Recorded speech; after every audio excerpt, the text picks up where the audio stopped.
against. That song was Stevie Wonder. Anyone who takes offense at a day in your celebration, because we all know in our minds. I've always loved Dr. King so much. I was just saying in the video I just cut off that I went to his house in Atlanta, and I've always loved him so very, very much. I mean, just I've so loved him. Just because I remember when I was in college and all that and everything, just real remembering that it wasn't for what he did. He sacrificed his life, so that African Americans can do what we're doing. You know what I'm saying? Like he sacrificed his entire life so that we can enjoy the benefits of being American citizens because of that sacrifice that him and his entire family made. I mean, look how free. I mean, we still have a long way to go, definitely. But we have come so far, like, so many African American president, and all that and everything, and African American vice president running for office in the White House. And African Americans are so, like, many of us are so well off and so millionaires and people that are just, I mean, we've come so far. We have a long way to go, definitely, but we have come so far. So I've always loved him so much because if it wasn't for him being that leader standing up, who knows what, what would happen to our history. That's why we should learn our history because we won't repeat the bad things that happen and we'll learn from the good things that happened in the past and all that and everything. So I did for this one. Look, he got my little DJ cup. So cute and all that and everything. I actually forgot. It was Dr. King's birthday today because I was busy running around errands and doing work for my job and all that and everything. So anyway, and I was like, oh, I gotta listen to that song. And Stevie Wonder is amazing. I've always loved it. Anyway, so that was the purpose of me doing this video, even though that actually should be the purpose of me doing this video. But anyway, I got on because I don't know if I think about it earlier. I was thinking about when we first get saved and what really made me turn to God when I first got saved. And so and it was at a time when what made me turn, it was just made me think about like what makes you turn into Christianity. And something happened earlier and I was thinking about myself, like how I never acted like crazy like some people act crazy and stuff like that, but I have been very emotional in the past.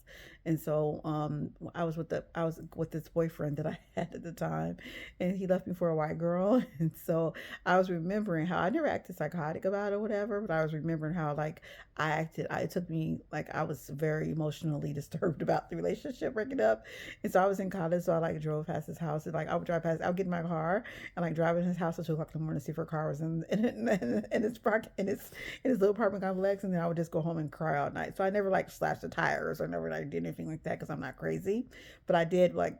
That was something that was kind of like stalking him. And what made me think about it, so like 8 months after we broke up, this is so funny. It's a true story. So, and I've been through, so you guys know the video I did when I stuffed my car one time and all that and everything. So trust me, I had my little bad moments, but I was thinking about this morning. So it made me finally realize that you need to like let it go. It was like we had broke up for 8 months later.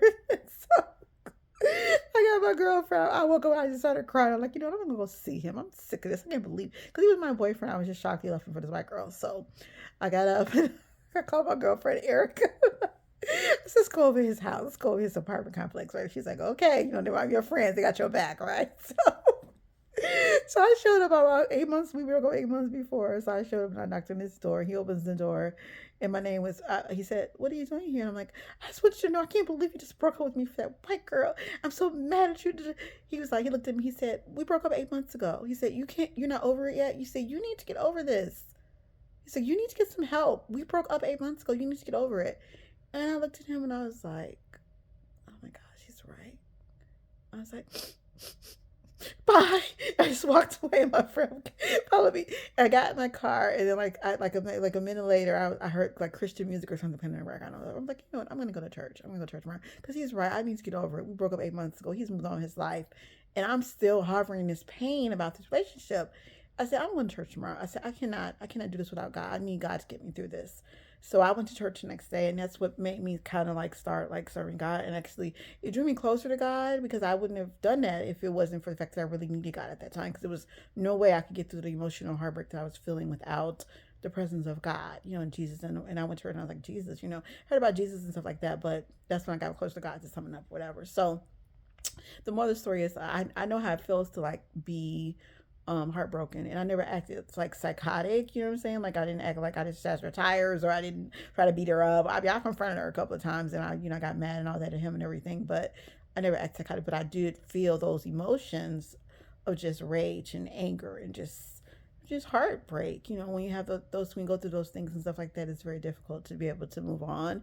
But what he looked at me and he told me, when he looked at me and said, I said to myself, I was like, you know what? He's right. I do need to move on. So it was drama. It was drama. So the moral of the story is, even though we sometimes go through those things, I was thinking about it this morning for some reason. Something happened. And I was thinking that, and I was like, we have to go through these things. Another thing, you have to be able to just admit if you need help, therapy or like Jesus. That's why I turn to God and all that everything.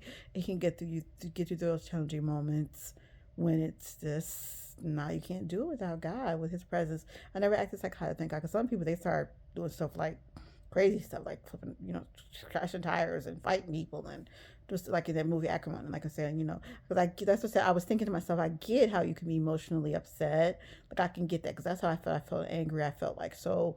Like I couldn't, because I was just so shocked. I was like, I can't believe took my boyfriend, took my boyfriend. And now I forget, I'm over it because I understand that, I wasn't great. I forgive him. He was a really great guy and all that thing. It just wasn't meant to be and all that everything. And I didn't know how to be a good girlfriend. To sum that up. I mean, I can get into all that, but I'm getting into all that right now because people say you don't need it. No, no, no. I know that if it would have happened today, it would have been a whole different story going on. But it is what it is. You don't know because I wasn't Christian at the time. I didn't know what was normal. I didn't have any models of healthy relationships at that time, so I didn't know what was. And I was kind of bossy, and I just wasn't a good girlfriend. So I was. I mean, I just wasn't a good girlfriend. But it wasn't. It didn't mean I didn't love him. I didn't know what I didn't know. You don't know what you don't know. You don't know that you don't know. You know what I'm saying? So I forgive him. So it is what it is. But anyway, yeah, so it brought me closer to Jesus, and now look where I am. I love Jesus so much. I'm so in love with God. I'm closer to Him than I've ever been, and I prophesy by the end of 2025, I'm going to be engaged. I'm going to try to reach that. I don't really focus on it a lot because I'm so fulfilled in Jesus Christ, and I really am, and that's honestly the truth. He takes care of me, He gives me what I need, but I'm prophesying it, but I would like to be engaged by 2025 if possible. So praying to God about it. I know He can do it. It's just, do you really want it, Sarah? If it brings you to the greatest, most perfect guy, because you're so like independent. Do you really want? Do you really want it? I'm like, yeah, I think so. Maybe if it's a great guy, of course I will, right? Well, no, of course. So anyway, God is good.